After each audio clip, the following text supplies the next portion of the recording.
Hello everyone, welcome back. Today I am showcasing a Plague Witch DoT Maya build.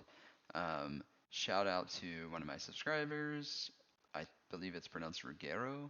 He can correct me if I'm wrong, but he had the idea for this build and he gave me a few weapons and like some different ideas to mess around with it, and so I have been testing it a bit and wanted to show it off because it's pretty fun.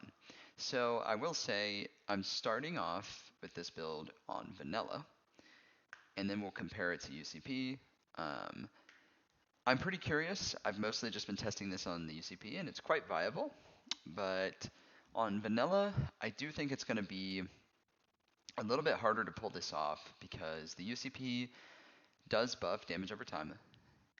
From what I understand, I don't have the numbers for it. I couldn't find it, but from what I understand, I don't think it's super drastic, like the damage over time. I don't think that part matters so much, but what will matter is that the infection, the dominator, and the teapot are all buffed pretty substantially on the UCP.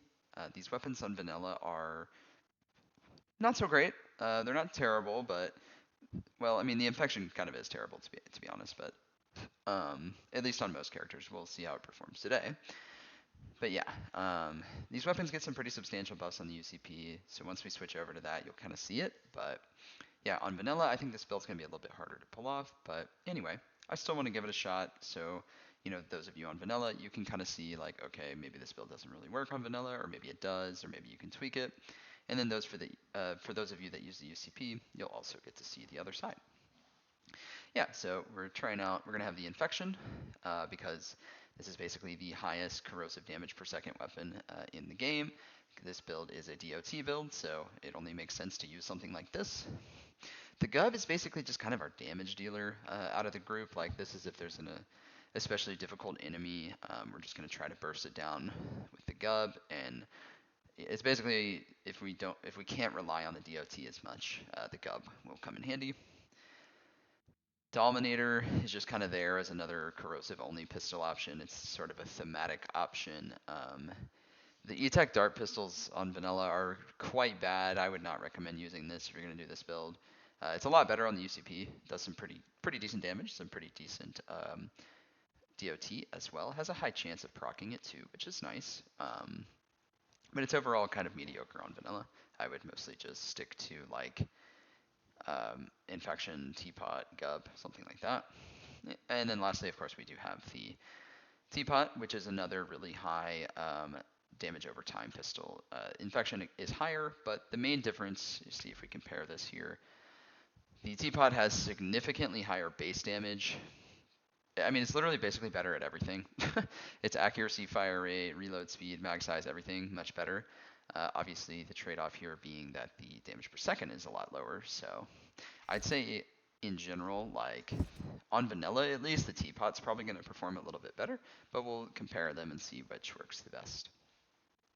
Then we're running the antagonist, just a standard Maya shield option, but as we'll talk about in a second, this the corrosive damage witch comm does actually buff kinetic reflection, so it has pretty good synergy with the antagonist here, so I wanted to use that. So yes, we are running the Bullet Witch class mod, which gives us corrosive damage and corrosion chance. I'm using the one that gives +6 kinetic reflection and +5 flicker. So this comm, you can either get kinetic reflection, flicker, or Helios. Honestly, all of those are pretty mediocre choices, other than kinetic reflection. Especially on vanilla, Helios is like, it's whatever. And especially considering this is a corrosive build, Helios is not really going to have a ton of synergy, but it's not bad to just keep you alive. Like the extra DOT from Helios, getting the boost from this comm, it is pretty nice to have. I think you can really do whatever you want here, but I would recommend taking the +6 to kinetic reflection because that's the best skill that this comm offers, and you can boost it to 11, which is actually pretty nice. So yeah. Here's the other one that I have. It boosts Helios instead. So if you want to do that, go for it. I don't think it's going to make a huge difference. Then we're running the Pandemic to continue fitting in with the DOT theme and the corrosive Plague Witch vibes. Corrosive Bone in the Ancients for obvious reasons. And then here is the build. So nothing really crazy. Cloud Kill's going to put in a lot of work to help with the damage over time. But honestly, this is a pretty standard Maya build. There's nothing really crazy going on here. I didn't take Immolate because we're not really going to benefit from that at all with this build, since it's DoT focused around corrosion, and we're not using any fire weapons. Like, we're really going to only be able to use this build against loaders or enemies weak to corrosive. That is obviously the downside of this build. It's very situation specific, but it is pretty cool. And I thought it was a cool thematic idea. So yeah, I didn't really want to take a lot of the fire skills. Helios is basically just there because we will get extra healing when we use phase lock from that. I will say that is the one thing about a DoT build, is their survivability is through the roof. If you're using like a Moxie weapon, or if we proc life tap, for instance, like if we kill something, the lifesteal from the DoT that we're applying is insane. Like, this build is so tanky, especially with 11 points into kinetic reflection. You're insanely durable with this build. Like, very hard to kill. At least on the UCP where I was mostly testing it, I was basically like a raid boss with this build, but I think really the same should apply on vanilla. So that is one really nice benefit of this build. So yeah, there it is.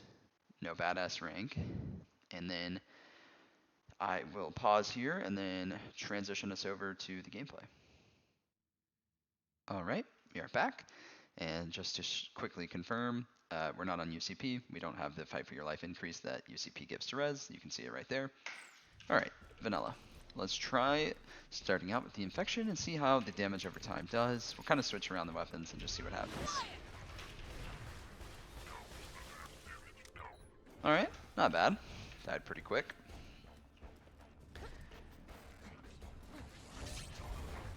Try to get those guys slagged, throw some pandemics. Lift this guy so he stops blocking us. Alright, kind of getting melted actually. Corrosive damage, very nice, pretty cool. Alright, we'll keep using the infection for a bit, then I'll show off some of the other weapons. Let's go ahead and lift this guy.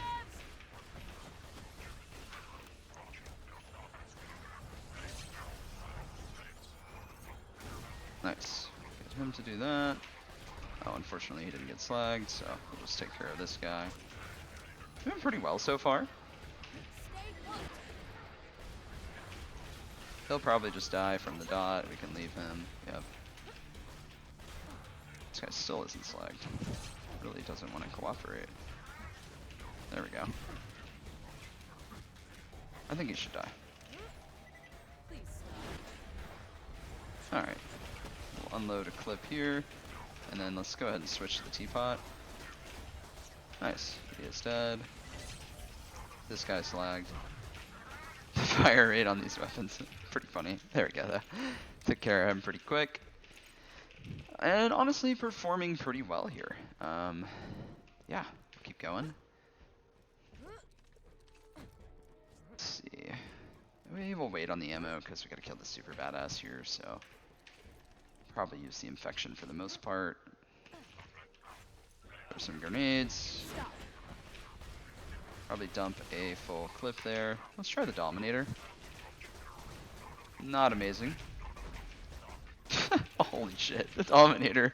Wow, okay. That was mostly the infection there. The Dominator is so bad on vanilla, it's not even funny actually. Wow. It's honestly a shame, a lot of E-Tech weapons in general, but especially like the dart pistols are just like, I don't know what Gearbox was cooking. Maybe they were cooking some meth, to be honest, because these things are just diabolically bad.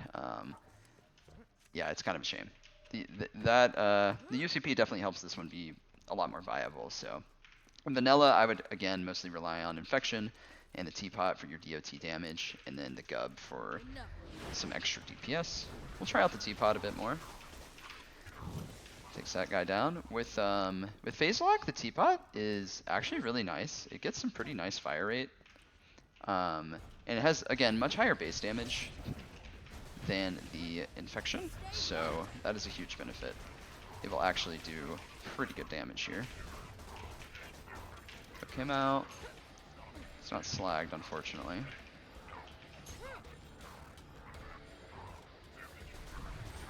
Alright, we'll pick him up. And it's doing pretty well. Alright, now we'll switch to the infection. I'd say honestly so far, the infection actually probably is doing the best. Which makes sense because the comb boosts like corrosive damage and stuff, and this is like a DoT focused build, so. Get these exploders. Like even without slag, that's actually pretty good. Surprised.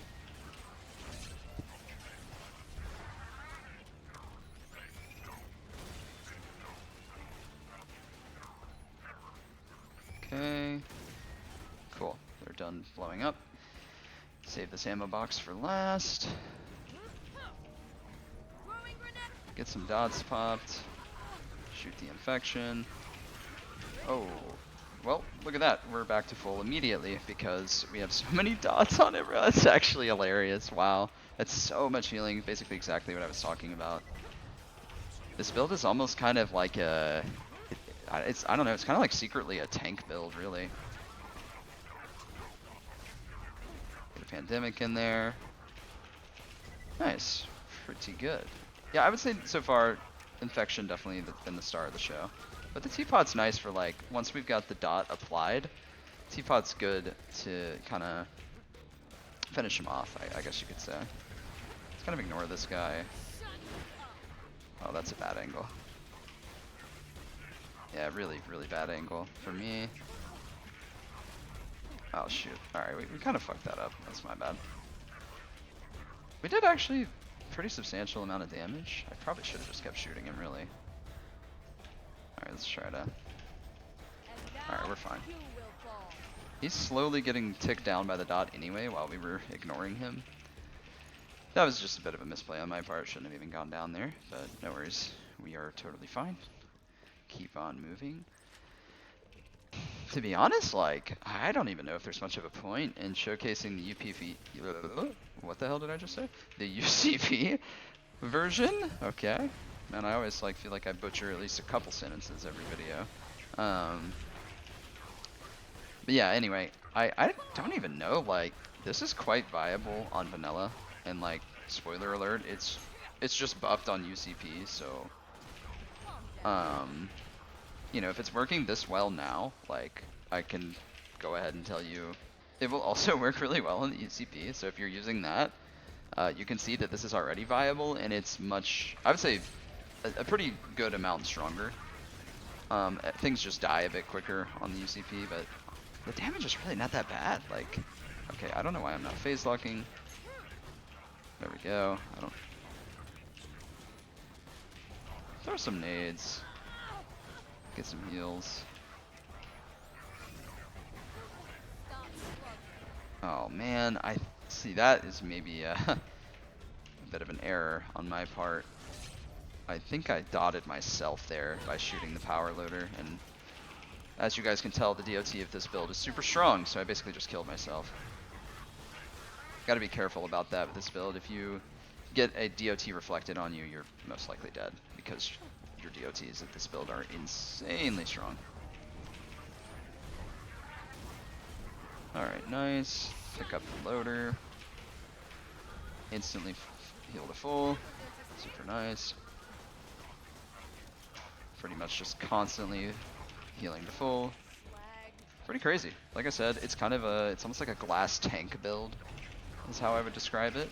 It's not like we have a ton of health or anything, but we're constantly just healing back to full because of the DoTs we're applying. And chain reaction is actually super, super nice for that, because we're just applying the DoT to multiple enemies. So I was using the pandemic for thematic reasons, but I actually think the Quasar to group everyone up here and just spread the plague is honestly probably the better choice. Like, it would actually kind of go crazy, I think.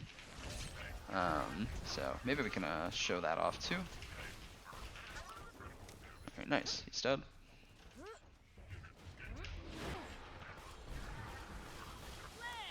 He is also dead. Alright, cool. Going pretty well. Not too many enemies left, but maybe let's try the good old Quasar. See how that does. I'm pretty curious. Clear that out. Where's the enemies? Ah, okay, they're not getting pulled.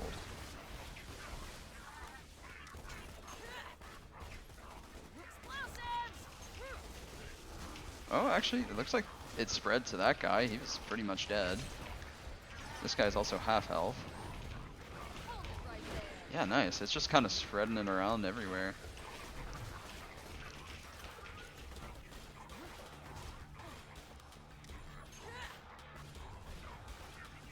Could probably honestly, what I should probably be doing here, since the Dominator is so bad, is just like, we may as well just run a slag weapon so we're not overly reliant on my skills.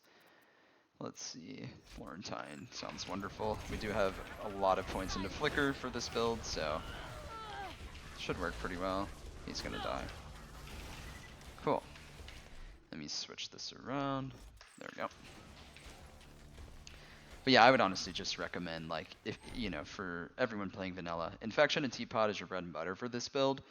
Just use those two weapons and then run a slag weapon, Florentine, Slaga, Grog, whatever you want. I think Grog is extremely overkill for this build. We are insanely tanky the second we proc a kill skill. But like I was saying before with a Moxie weapon, I think you're like genuinely invincible with this build. So if you want to do that, go for it. But yeah, I would basically run like this kind of setup, having the slag weapon, and then these are your two DoT weapons. Teapot's got better base damage, and then you kind of have like a weapon that can shred through things. I'm just not really using the Gub because it's not really a DoT weapon. It's not really the point of this build. It's just kind of there for you in case you need a little bit more damage at once. But the Gub is pretty ammo inefficient. All right, let's keep moving. We're not going to kill the little mini boss here with DoT, at least I don't think so, at least. Not sure I want to mess around with that. Let's keep going. We can clear out the badasses and run through.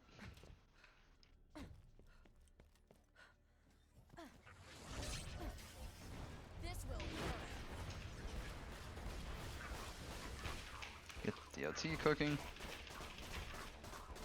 Nice. So he didn't die in one phase lock, but he's basically ticking. He kind of did because he ticked out like pretty much immediately afterward.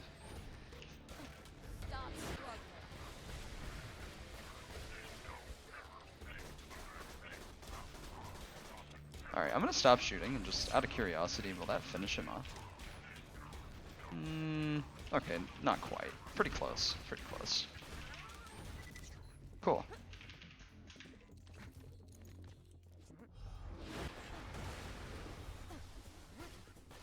I wonder how much this would even do to him. I'm just gonna try it out of curiosity. Once we break the shield, should get a better...